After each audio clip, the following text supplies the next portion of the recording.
நீதிமொழிகள் 8ஆம் அதிகாரம். தேவ ஞானம். ஞானம் கூப்பிடுகிறதில்லையோ, புத்தி சத்தமிடுகிறதில்லையோ.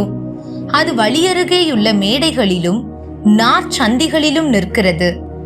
அது ஊர் வாசல்களின் ஓரத்திலும் பட்டணத்தின் முகப்பிலும் நடைக்கூடங்களிலும் நின்று சத்தமிட்டு, மனுஷரே, உங்களை நோக்கி கூப்பிடுகிறேன், என் சத்தம் மனுபுத்திரருக்கு தொனிக்கும்.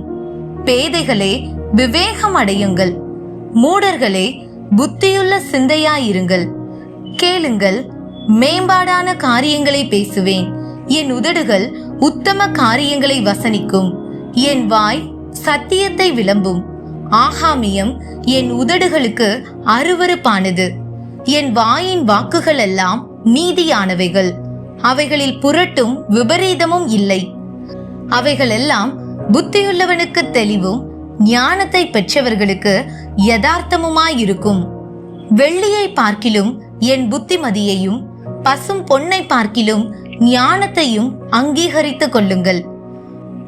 முத்துக்களை பார்க்கிலும் ஞானமே நல்லது. இச்சிக்கப்படத்தக்கவைகள் எல்லாம் அதற்கு நிகரல்ல. ஞானமாகிய நான் விவேகத்தோடே வாசம் பண்ணி நல் யுக்தியான அறிவுகளை கண்டடைகிறேன். தீமையை வெறுப்பதே கர்த்தருக்கு பயப்படும் பயம். பெருமையையும் அகந்தையையும் தீய வழியையும் புரட்டு வாயையும் நான் வெறுக்கிறேன். ஆலோசனையும் மெய் ஞானமும் என்னுடையவைகள். நானே புத்தி, வல்லமை என்னுடையது. என்னாலே ராஜாக்கள் அரசாளுகிறார்கள், பிரபுக்கள் நீதி செலுத்துகிறார்கள். என்னாலே அதிகாரிகளும் பிரபுக்களும் பூமியிலுள்ள சகல நியாயாதிபதிகளும் ஆளுகை செய்து வருகிறார்கள். என்னை சிநேகிக்கிறவர்களை நான் சிநேகிக்கிறேன். அதிகாலையில் என்னை தேடுகிறவர்கள் என்னை கண்டடைவார்கள். ஐஸ்வர்யமும் கனமும் நிலையான பொருளும் நீதியும் என்னிடத்தில் உண்டு. பொன்னையும் தங்கத்தையும் பார்க்கிலும் என் பலன் நல்லது. சுத்த வெள்ளியை பார்க்கிலும் என் வருமானம் நல்லது.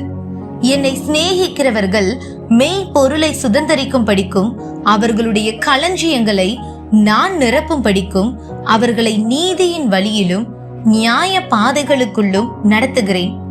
கர்த்தர் தமது கிரியைகளுக்கு முன் பூர்வம் முதல் என்னை தமது வழியின் ஆதியாக கொண்டிருந்தார்.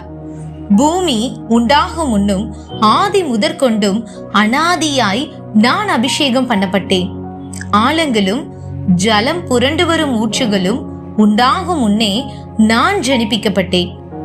மலைகள் நிலை பெறுவதற்கு முன்னும் குன்றுகள் உண்டாவதற்கு முன்னும் அவர் பூமியையும் அதன் வெளிகளையும் பூமியில் உள்ள மண்ணின் திரள்களையும் உண்டாக்கும் முன்னும் நான் ஜனிப்பிக்கப்பட்டேன்.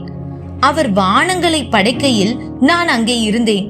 அவர் சமுத்திர விலாசத்தை வட்டணிக்கையிலும் உயரத்தில் மேகங்களை ஸ்தாபித்து சமுத்திரத்தின் ஊற்றுகளை அடைத்து வைக்கையிலும் சமுத்திர ஜலம் தன் கரையை விட்டு மீறாதபடிக்கு அதற்கு எல்லையை கட்டளையிட்டு பூமியின் அஸ்திபாரங்களை நிலைப்படுத்துகையிலும் நான் அவர் அருகே செல்ல பிள்ளையாயிருந்தேன். நித்தம் அவருடைய மனமகிழ்ச்சியாயிருந்து எப்பொழுதும் அவர் சமூகத்தில் களி கூர்ந்தேன். அவருடைய பூ உலகத்தில் சந்தோஷப்பட்டு மனுமக்களுடனே மகிழ்ந்து கொண்டிருந்தேன். ஆதலால் பிள்ளைகளே, எனக்கு செவி கொடுங்கள். என் வழிகளை காத்து நடக்கிறவர்கள் பாக்கியவான்கள். நீங்கள் புத்தியை கேட்டு ஞானமடையுங்கள், அதை விட்டு விலகாதிருங்கள்.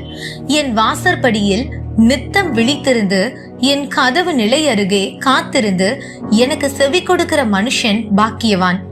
என்னை கண்டடைகிறவன் ஜீவனை கண்டடைகிறான், கர்த்தரிடத்தில் தயவையும் பெறுவான்.